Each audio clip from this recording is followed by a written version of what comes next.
South बस। ठीक, आज देखेंगे मॉडल काम करके वीडियो में हमने मॉडल काम को पूरा कंप्लीट कर दिया। ठीक है, और उसमें पूरे अशोक के स्तंभ के बारे में और शिलालेखों के बारे में चर्चा किया। ठीक है, आज देखेंगे मॉडल काम का अंत भी देख लेंगे थोड़ा। ठीक है, जैसे कि मॉडल साल के बारे में जानना है। ठीक है, और विदेशी आक्रमणकारी जो आए थे, यूनान से आए थे, ग्रीस से आए थे, मध्य एशिया से आए थे, तो इसके बारे में चर्चा करेंगे। और हमारे यहाँ जो राजवंश थे, सातवाहन, ये सब उनके बारे में भी अध्ययन करेंगे। ठीक, आज देखिए जैसे कि मौर्य काल का अंतिम शासक,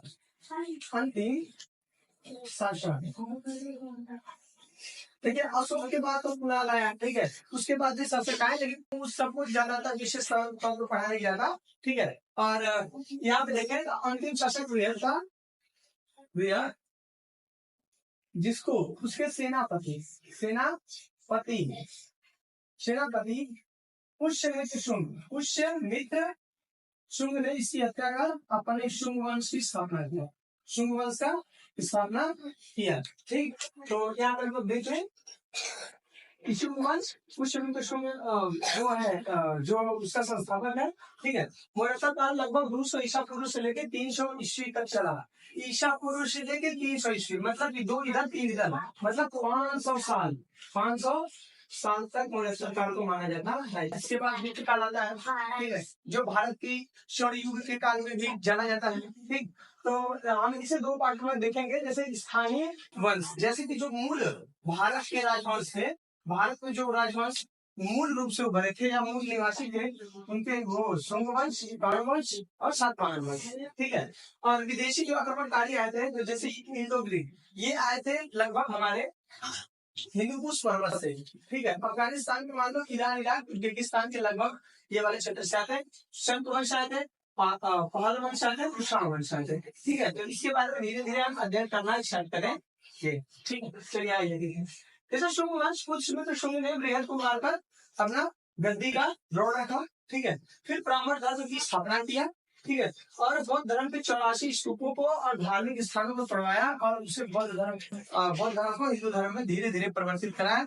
और इस समय हिंदू धर्म की पुस्तकों का रचना हुआ, जैसे पुराण, गीता इत्यादि, महाभारत का।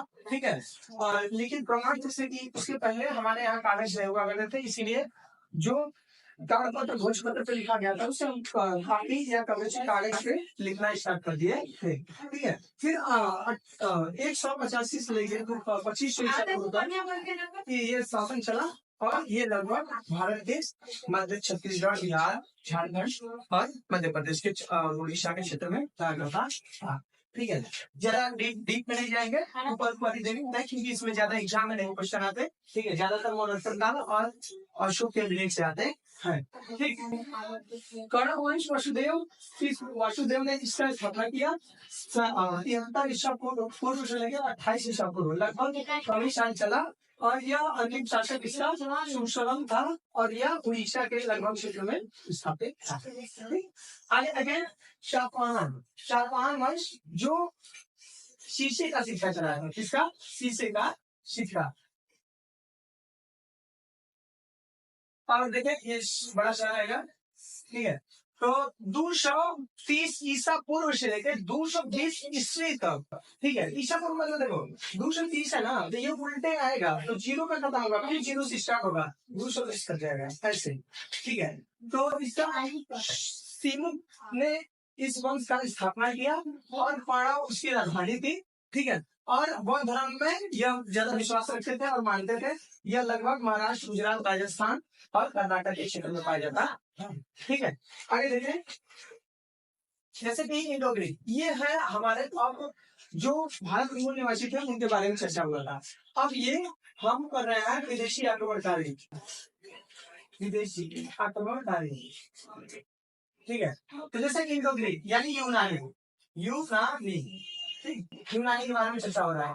किसके टोटस संस्थापक है, जो प्रथम आक्रमणकारी है, जो पूरे माना जाता है कि उस काल में प्रथम आक्रमणकारी मौर्य काल में तो सिकंदर ने काम ही दिया था। मौर्य काल में यूनानी का जो यूनानी है, वो पहली बार आ सकती है। ये हिंदू के किस बगल के, यानी ईरान, अफगानिस्तान का थोड़ा हिस्सा, और तुर्कमेनिस्तान, कजाकिस्तान। ठीक है, इसके क्षेत्र के थे।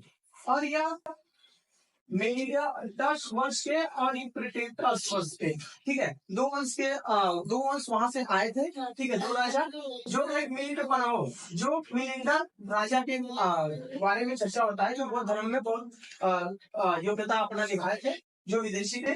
और एटियालकीस, ये महान शासक थे इसके यूप्रेटस के, ठीक है, इसके दूत थे हेलियोटस, ठीक है, हेलियोटस जिसने शुंग वंश के राजा को डिफीट किया था, एक बार हराया था, दोबारा इसने भगवत धर्म को अपना मान्यता दिया, और गरुड़ स्तंभ से इसका ये प्राप्त होता है कि यह भगवत धर्म को मानता था, ठीक है, गरुड़ स्तंभ से, ठीक है।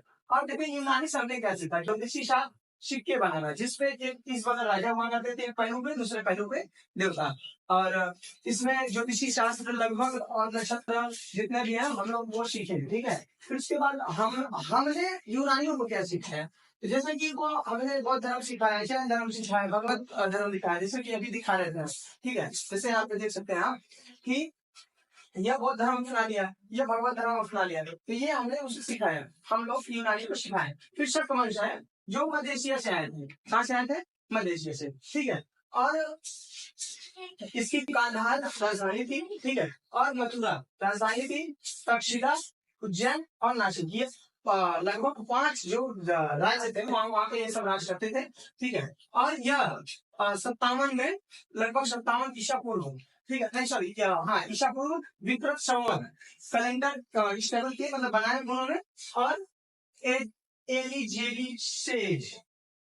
एलिजेलिसेज जो थे वह सिक्के, वह एक तरह से राजा थे कि जिन्होंने अपने सिक्के पे लक्ष्मी देवी का निर्माण करा, मतलब सिक्के पे लक्ष्मी देवी का वह रूप बनवाए, ठीक है, ये बनवाए थे।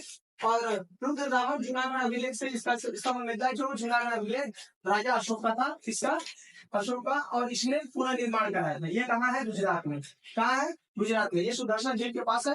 आज भी यह अभिलेख बहुत अच्छा है, इसमें माना जाता है कि वहाँ के जो मूल निवासी रहने वाले हैं उससे ही, उस झील से ही पानी लिया करते हैं। उस झील के पास एक रुद्रदामन अभिलेख है, उसमें भी लिखा गया है अशोक का परिणाम देवदर्शी, कल के वीडियो में बता रहे थे, ठीक है। नासिक है, नौपाल ने महाराष्ट्र के भूभाग को जीत लिया, मतलब वो छीन लिया था एक राजा से, लेकिन उसी के मोगली पुत्र सातवाहनी ने नौपाल को हरा दिया, ठीक है, डिफीट कर दिया, ठीक।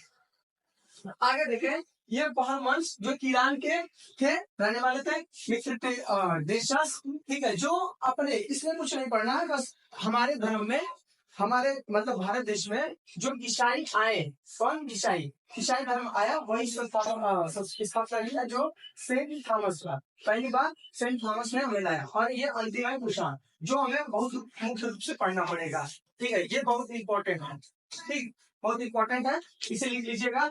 मध्य एशिया से आए थे, ये चीन में रहने वाले थे, जब चीन ने इन्हें मार के खदेड़ा, भगा दिया, तो एक टोला चला गया अफगानिस्तान में, दूसरा टोला आ गया भारत में।